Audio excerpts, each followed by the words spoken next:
And now to officially open our program, we'll hear the welcome remarks from our very own group commander and his station manager. Ladies and gentlemen, please welcome Colonel Francel Margaret A. Padilla, General Staff Corps Signal Corps, Philippine Army.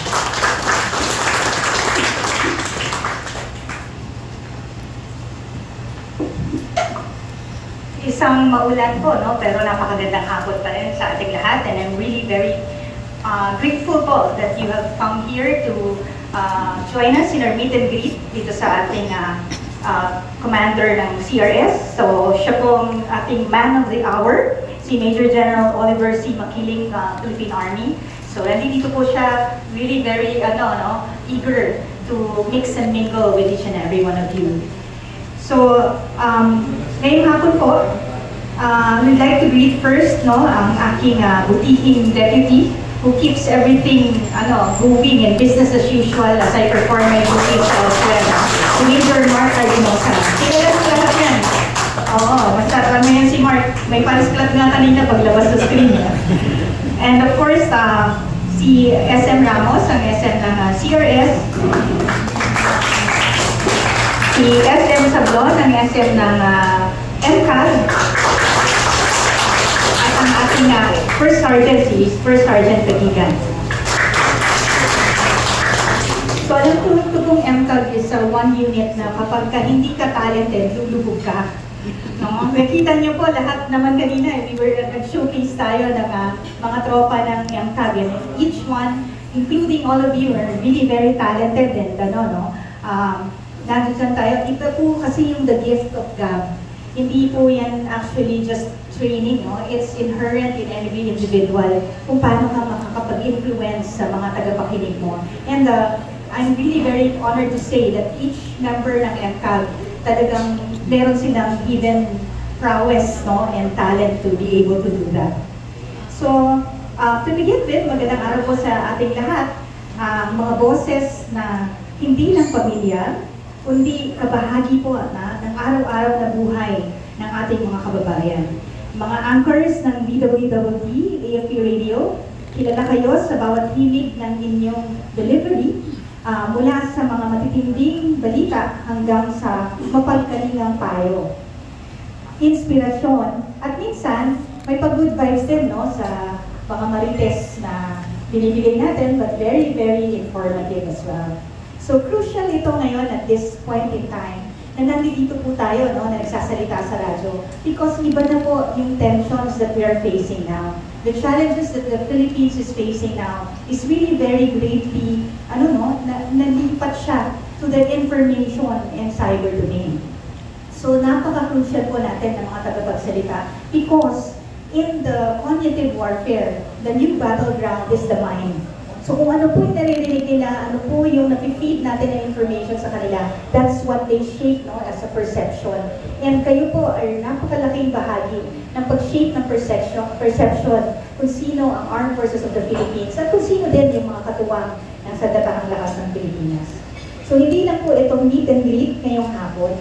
It is our signal boost, our on-air reunion, and our chance to catch up our breath ng off-mic natin. Hindi tayo ngayon nagmamadaling pumasok sa booth or sa Zoom. And nag-ano po tayo, hindi tayo naghahabol sa queue natin sa radyo. We're here to connect, not just within our voices, but as comrades in the mission of public service through purposeful, patriotic, and powerful storytelling. Ito pong DWWD 1134 kHz, hindi lang po ito a radio station. It is a force multiplier, a strategic communication platform where service meets storytelling and where truth, hope, and sometimes yung chismis na may sense reach the farthest parts of our people. So let's celebrate the powerhouse lineup that keeps our airwaves alive. Una po, ang HealthCap. Nandito po, led by Brigadier General Fatima Claire Navarro, Medical Corps. Together with Ms. Christine May Castillo. Ito pong show na to delivers more than just medical information. It brings military-grade health advice with a human touch. Andi dito po yung ating programa din na God to Know with Captain Venus Guadalcaver, Philippine Navy General Staff Force. This show champions gender awareness and empowerment because inclusive voices strengthen national security. So I'm really very honored for sa pong dalawang powerhouse lineup natin ng mga women empowered really connected with me in just one small gathering like this. Parang nagtabi-tabi lang kami, sir, nag-usap-usap kami, and this came to fusion with our new program. And nag-aagawan na nga po kami ng time slot ngayon, sir, kung sinong sasalang sa amin ng kapalitan ko ng Tech Vibes every Thursday. We also have Angel de la Guardia, Mr. Michael Angelo Datuin. He reminds us that public safety isn't just a policy, it's a daily calling and compassion. Narito po rin ang biyaya at buhay ni Dr. Ariel Mazo and Dr. Ariel. Sino po? They blend faith in every episode, a true prescription for the soul. Nandito din po ang Anghel ng Masa. Nandiyan po si Michael Clemente, and Mr. Kaiser Benzon.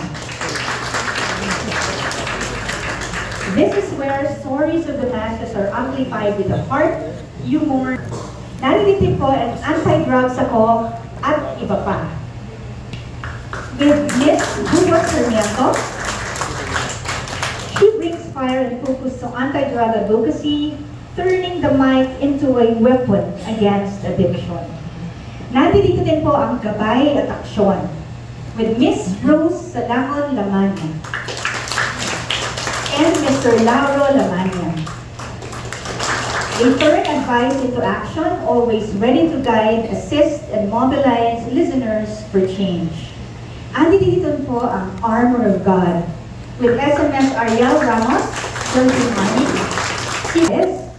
and Pastor Eliel Dave Lanto. They prove that spiritual armor is just as essential as body armor. Andito po ang Serbisyong Bayan with Miss Nelly Abago and Captain Alex Dombawa and Mr. Bong Bimalanta. They are spotlight heroes in uniforms and barongs, championing stories of selfless service. Nandito po ang Katropa sa Kamara. Yan. Sa ating Congress po, Mr. Terence Rana. Keeps us in the loop on national policy straight from the halls of Congress, but in a tone even your kapitbahay can digest. Balita at Edukasyon with Colonel Fernando Los Bañez, Philippine Army retired, and Miss Angel Bautista.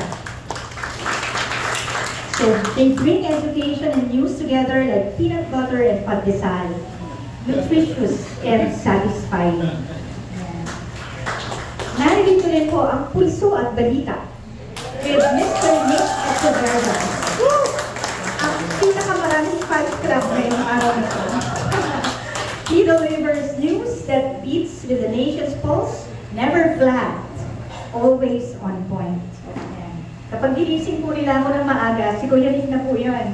Si ate tumatawag na, ma'am, si Kuya Nick po, interviewin ka. So dapat po nauuna talaga si Kuya Nick bago po ang ibang outfits. Andito din po ang Usapang Serbisyo with Miss Beth Taniete. She champions public service updates with the warmth of a community frontliner. Andito din po ang AFP Community News with Miss Ross Alton. Si Miss Ross, parang ang pretty-pretty niya and ang petite niya. Kung magsalita siya, talagang pang-anchor na parang siya pala yun, pag narinig nyo siya and you see the face behind the voice. She tells the stories from inside the camp to the heart of the community, bridging uniform and civilian lives. Nandito din po ang Usapang Health Service with Master Sergeant Nelson Canino and F2HM Mayera, Philippine Army, who gives the voice to our non-commissioned officers, ang backbone. Yan. They echo stories of hope. They honor our heroes of yesterday with lessons that still guide us today. Ito po, tuwing magsasalita po ako ngayon, no, I always emphasize the Battle of Yudong. No? It's 900 plus Filipinos against 40,000 Chinese.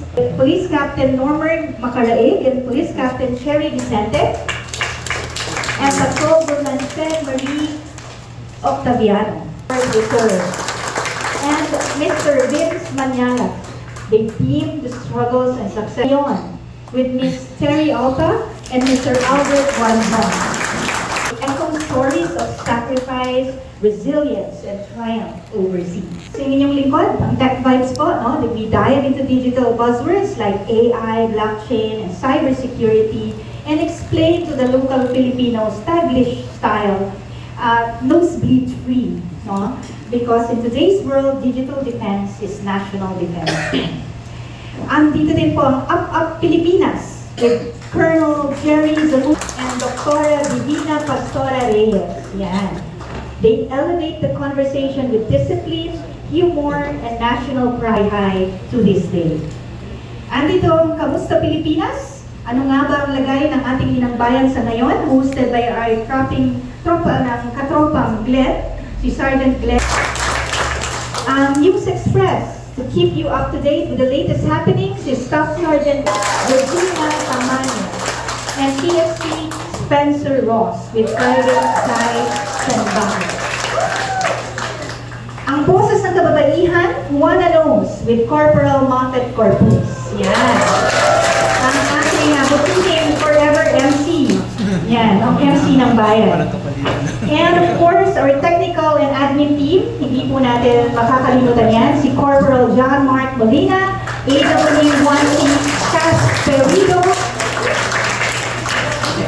si Private Rolly Natividad, SN2 Greg Delgado, ASN Richmond Flora, Private Gio Gayagoy, Private Mike Mangoba, Private Saina Araneta, Mr. Ruel Carolino, Mr. Leonor Tana, parang sona ito Mr. Ron Anves, Mr. Ferdy Ponce, Miss Annabel Gasaten.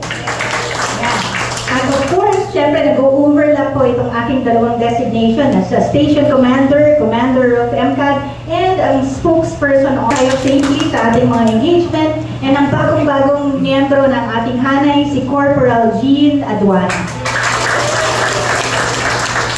So lahat po kayo hindi ng serbisyo at ng pag-asa.